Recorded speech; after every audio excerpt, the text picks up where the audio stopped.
Kevin Desrochers. Kevin Desrochers.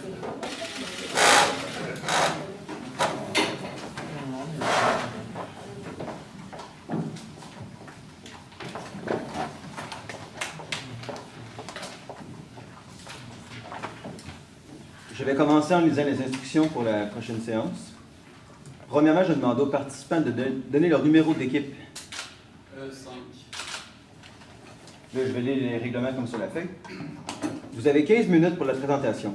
Je vous montrerai le temps restant à l'aide de cartons aux 7, 4 et 2 minutes, ainsi qu'aux 30 secondes restantes. Je ferai le décompte des 5 dernières secondes avec mes doigts et j'afficherai un carton indiquant la fin de votre présentation. Une période de questions d'une durée de 5 minutes chronométrée suivra. Après les 5 minutes, j'annoncerai la fin de celle-ci. Si vous êtes en train de répondre à une question, veuillez brièvement conclure. Vous ne devez en aucun temps dévoiler la provenance de votre cégep sous peine de disqualification immédiate. Veuillez, s'il vous plaît, rester dans la zone de captation vidéo délimitée par les marques au sol. À tous les observateurs dans la salle, le silence vous sera demandé tout au long de la présentation et de la période de questions. Si vous désirez applaudir, vous devrez attendre à la fin de la période de questions. Vous ne devez en aucun temps dévoiler la provenance de l'équipe qui présente. Aucune entrée ni sortie de la salle n'est permise durant la présentation ou la période de questions. Veuillez éteindre la sonnerie de vos téléphones. J'inviterai maintenant les juges à se présenter et vous pourrez par la suite débuter votre présentation. Bonjour à vous, je me présente Étienne Chartier, un des propriétaires des Bouffons Verts. Bonjour, Xavier Plamondon, propriétaire des Bouffons Verts. Bonne chance. Message, propriétaire des Bouffons Verts. Bonjour, Simon Arrache, chef des opérations chez Post Canada, dans Mauricie, Boiscamp et Appalaches. Bonjour, David Brouillard, cofondateur de l'entreprise Brewery. Vous savez, pour plusieurs, l'été rime avec quoi? Rime avec la période des festivals. Pourquoi on va dans les festivals? Souvent pour les festivaliers, quand ils vont dans les festivals, c'est pour avoir du fun, pour boire, et tous ces éléments apportent une certaine fringale pour les festivaliers. Mais, qu'est-ce qu'on a remarqué souvent dans les festivals? Qu'est-ce qu'on retrouve dans des food trucks? Souvent, ça va être de la nourriture de fast-food. Souvent, ça va être de la poutine, des hot dogs, de la poutine, pizza, burger, en tout cas, tout ce que vous voulez, ce qui est considéré comme de la malbouffe. Mais, on a remarqué qu'avec votre entreprise, ça offrait une toute nouvelle autre vision. Je me présente, je suis Jean-Sébastien Piché, voici mon collègue Kevin Desrochers et Thierry Blondeau de la firme Multi-Action.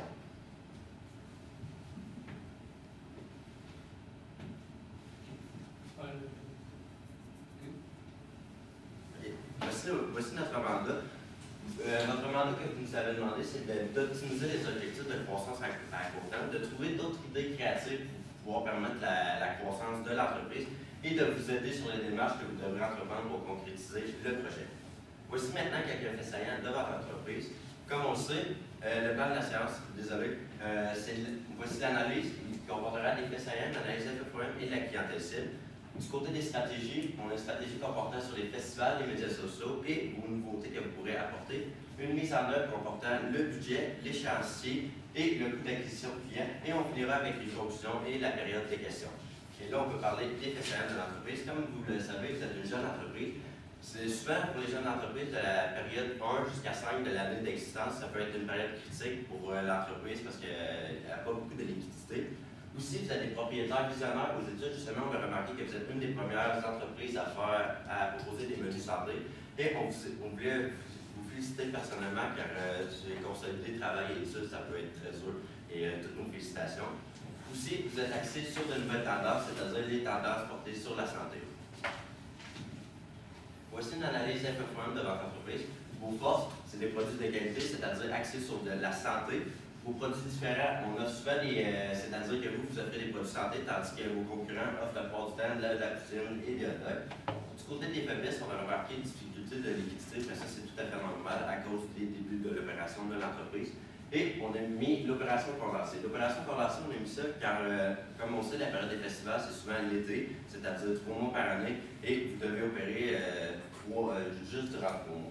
Du côté des opportunités, on a mis le changement de mentalité. Comme on sait, la plupart des fast-foods, on retrouve juste la malbouffe, et c'est une des premières fois qu'on voit de la nourriture santé dans un food truck, c'est-à-dire et la présence de nombreux festivals. C'est-à-dire que depuis des années, il y a encore des nouveaux festivals qui se créent d'année en année, et ça, on trouve que c'est une belle opportunité pour la croissance de l'entreprise. Du côté des menaces, on a mis la croissance de la concurrence. On sait qu'il y a beaucoup de, justement, plus de festivals, c'est-à-dire que ça amène plus de food trucks, c'est-à-dire que ça fait de la concurrence. Et comme on le sait, il y a une pénurie de main-d'œuvre dans la restauration, et ça peut entraîner beaucoup de recherche d'emploi pour l'entreprise. Si je peux continuer, d'abord, on a établi une clientèle cible. Notre première clientèle cible qu'on a établie, c'est Mathieu. Lui, il a 20 ans. C'est un étudiant. Il est amateur des festivals de musique. Il tient vraiment à avoir une apparence soignée, ce qui peut se rapporter à une alimentation saine. Aussi, il participe principalement seulement à des événements d'envergure, comme par exemple le Festival de Saint-Tite, le Festival d'été de Québec, seulement des événements majeurs. La deuxième clientèle cible, c'est Marie-Ève. Marie-Ève, elle a 35 ans, elle a 2 enfants, puis elle recherche ce qu'il y a de le meilleur pour ses enfants, qui est par exemple l'éducation au niveau de l'alimentation saine, ce qui pourrait faire en sorte qu'elle emmène ses enfants à votre commerce.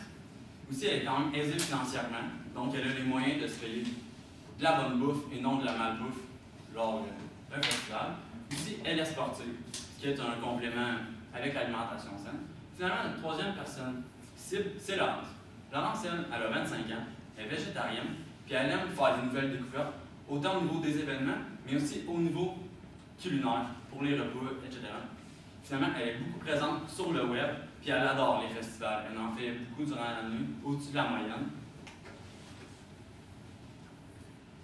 La stratégie qu'on a établie, elle s'appelle la stratégie Virage Santé.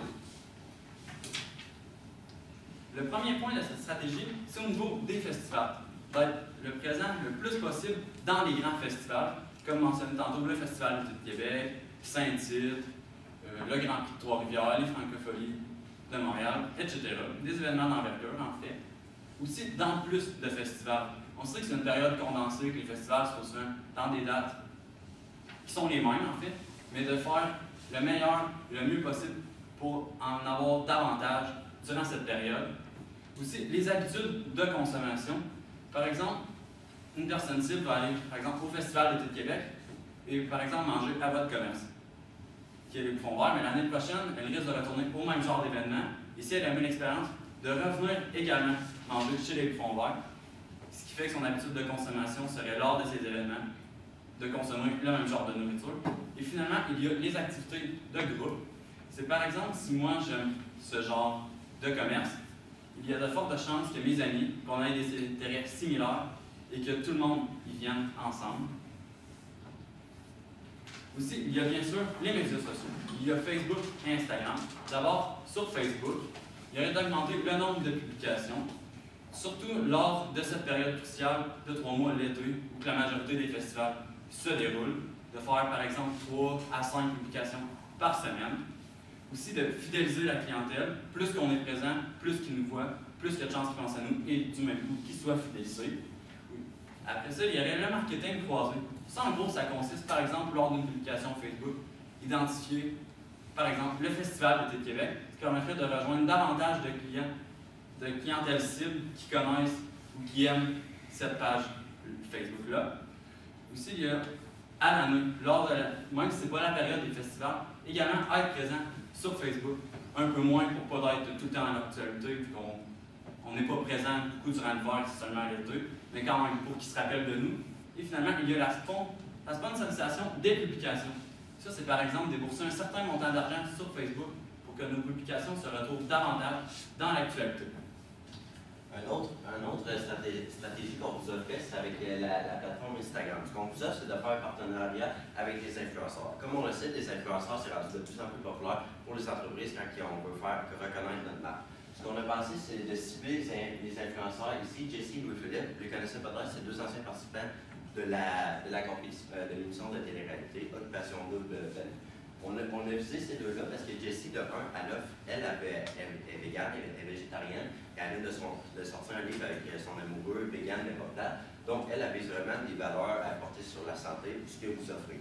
On a aussi visé Louis-Philippe. Louis-Philippe, c'est un gars qui s'entraîne, c'est un entraîneur privé. Donc, on a pensé que, justement, en rapport avec notre clientèle cible Mathieu, que Mathieu, lui, c'est un gars qui a besoin de s'entraîner et tout, que justement, Louis-Philippe, avec ça, pourrait l'influencer à venir acheter de la nourriture à votre food truck. Du côté de Jessie, justement, c'est des valeurs portées sur la santé, donc on irait plus avec Laurent. Nous, on voudrait que ces deux influenceurs-là fassent des stories ou des publications durant la période forte, c'est-à-dire la période des festivals durant l'été. Donc, on pourrait, mettons, faire les publications des influenceurs souvent. Par exemple, justement, ce qu'on retrouve au Beach Club, c'est des produits de Beach Club. Mais avec vous, ça pourrait être des produits de votre compagnie qu'on met en valeur avec les influenceurs ici. Aussi, vous pourrez faire avec votre publicité, c'est-à-dire vos publications sur votre page Instagram, des publicités comportant sur vos nouveautés ou vos menus ou des publications portant sur votre kiosque pour faire promouvoir votre page Instagram et aller chercher de la nouvelle clientèle. Pour ce qui en est des nouveautés, vous pourrez apporter à votre menu, mais d'abord, il y a d'augmenter le nombre de plats végétariens. En faisant la publicité avec Jessie, elle risque d'augmenter le nombre de clients végétariens qui vont se présenter à votre commerce, qui est les fonds verts. Donc, en augmentant le nombre de plats, on risque d'en rejoindre beaucoup et de correspondre à ce qu'ils veulent manger. Il y a la diversification du menu. Par exemple, d'ajouter des pokéballs. Ça, en fait, c'est un bol qui a des éléments mélangés de repas, en fait. C'est des saveurs, par exemple, épicées. C'est une saveur qu'on ne retrouve pas beaucoup dans votre menu actuel, qui peut permettre de rejoindre également un autre type de clientèle, puis finalement faire aucun compromis entre la qualité, la qualité de vos aliments, le prix et le goût. Donc, maintenant, dans la mise en œuvre, on a alloué un budget total de 2 000 $ à toutes nos stratégies. On a commencé par investir 1 500 $ dans Instagram. On a divisé comme suit. On a donné 1 000 $ pour les publications de Louis-Philippe et 500 $ pour les publications de Jessie. On voulait vraiment qu'ils les fassent dans les périodes fortes, soit vraiment dans les mois d'été. On a mis moins d'argent pour Jessie, puisqu'elle a une clientèle qui est vraiment plus engagée, plus fidélisée. Elle n'a donc pas besoin de faire un grand nombre de publications pour bien rejoindre ses clients qui peuvent devenir des clients potentiels pour votre entreprise. Et de plus, nous avons investi plus d'argent avec Louis-Philippe parce que nous voulons qu'il fasse des publications et des stories pendant les festivals et que les personnes qui regardent Instagram ou Facebook pendant qu'ils sont au festival soient intéressés et connaissent les bouffons verts et qu'ils aient envie d'aller acheter chez vous. Ensuite, on investit 500 $ sur Facebook. Ça, comme on le faisait avant chaque publication dans les festivals, on a favorisé le rayon alentour du festival, 3 jours avant le festival et pendant le festival. On n'a pas mis vraiment de critères d'âge, mais on a mis vraiment la distance puisque des gens qui se déplacent d'ailleurs pour venir dans les festivals. On le fait surtout dans les festivals d'envergure parce qu'on sait qu'il y a des festivals d'envergure, ça coûte cher, mais c'est vraiment ceux qui apportent le plus de clientèle. Donc c'est important pour vous de prioriser ceux-là plutôt que les plus petits festivals. Les ressources à nous. Ensuite, pour permettre de réaliser tout ça, on a décidé pour vous d'engager un employé. Ça serait un employé qui serait un emploi étudiant, simplement pendant l'été, et ses tâches principales seraient de s'occuper de servir la nourriture pendant les festivals à l'intérieur du camion de rue. Comme ça permettrait à un des deux propriétaires de vraiment sortir du camion de rue et de pouvoir s'organiser de tous les imprévus qui peuvent arriver pendant le festival ou avec les festivals à venir. Ça pourrait permettre aussi, s'il y a une grande période de demande des clients, de simplement rajouter un 3e employé pour accélérer la production de nourriture. Comme ça diminuerait chacun d'entre vous votre charge de travail. On le sait, vous êtes aux études, vous avez une entreprise. Parfois, c'est important de vraiment avoir du temps pour soi-même pour pouvoir donner toute son énergie à toutes nos tâches qu'on réalise. Et ça permettrait aussi la concentration des efforts. Comme il y a un employé, ça permet d'avoir plus d'énergie et l'employé qui serait plus retiré de la vente de nourriture pourrait simplement s'occuper des médias sociaux et faire toute autre tâche connexe pour pouvoir progresser votre entreprise à court terme. Ensuite, l'échéancier, on l'a fait sur une durée d'1 an. Donc, de octobre à avril, soit en ce moment, on vous propose d'organiser chaque présence, soit de réserver votre place dans les nouveaux festivals, de s'occuper avec les fournisseurs, de négocier les prix. Plus on se prend tôt, plus il y a de chances qu'on ait les meilleurs prix, les meilleures opportunités. Il y a aussi d'engager un employé pour l'été, simplement de l'identifier et de lui annoncer qu'on aimerait qu'il fasse partie de notre équipe, de votre équipe, pour l'été. donc ils n'auraient pas un autre emploi ailleurs. Il y a aussi des publications hebdomadaires, donc vous devez faire à chaque semaine pour garder vraiment un lien avec vos clients et qu'ils ne vous oublient pas pendant l'année. Ensuite, de mai à septembre, soit dans la période forte des ventes, on vous propose de faire des publications plus actives, soit plus de 3 à 4 fois par semaine. On vous organise, il y a aussi l'organisation du camion de rue, puisqu'il y a toujours des imprévus et des détails qu'on doit préparer simplement vers la fin. Donc, avec un nouvel employé, ça vous laisserait plus de temps pour mieux vous organiser et réellement de gérer les imprévus qui pourraient arriver.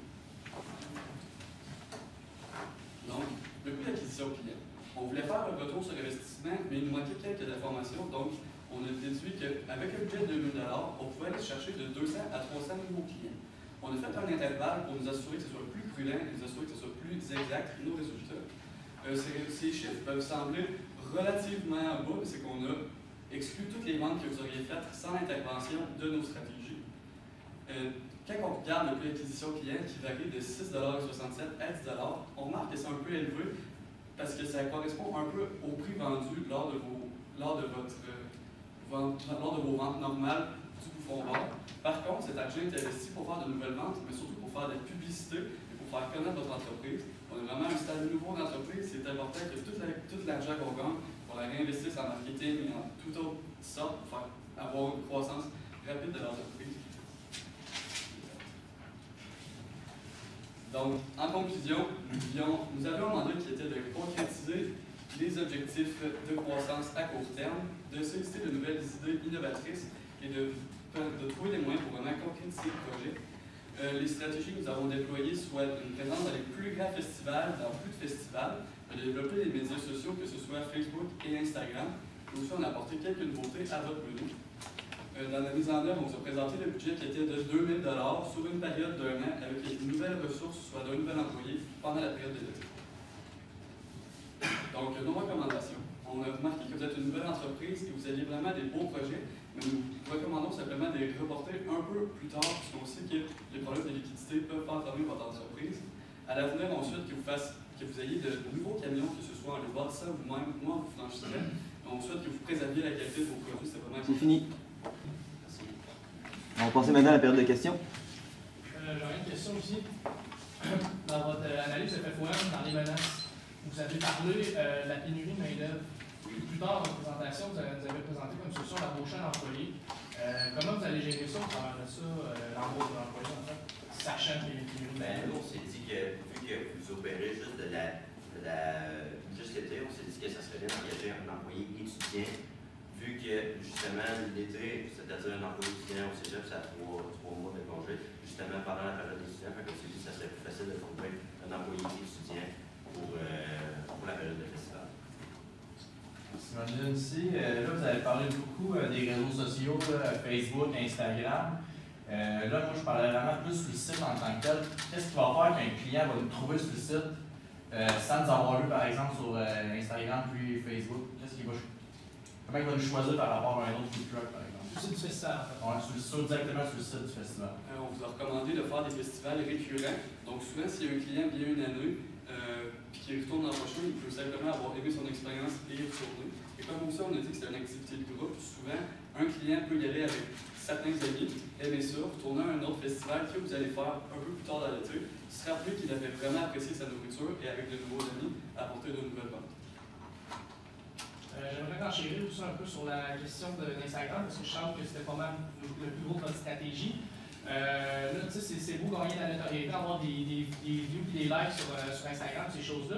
Comment que je concrétise ça pour vraiment créer des nouveaux clients, ou comment je cible ça, ma clientèle, en fait, là-dessus?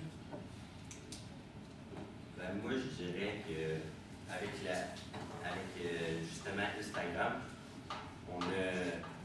ce qui arrive, c'est qu'on pensait justement qu'avec des influenceurs tels que Jessie et Louis-Philippe, avec tous les abonnés qui ont, je crois que c'est environ 250 000 clients, on trouvait justement que c'est sûr qu'il y a une grosse part de ceux qui les suivent, ils vont s'adapter à eux autres, les produits qu'ils veulent promouvoir.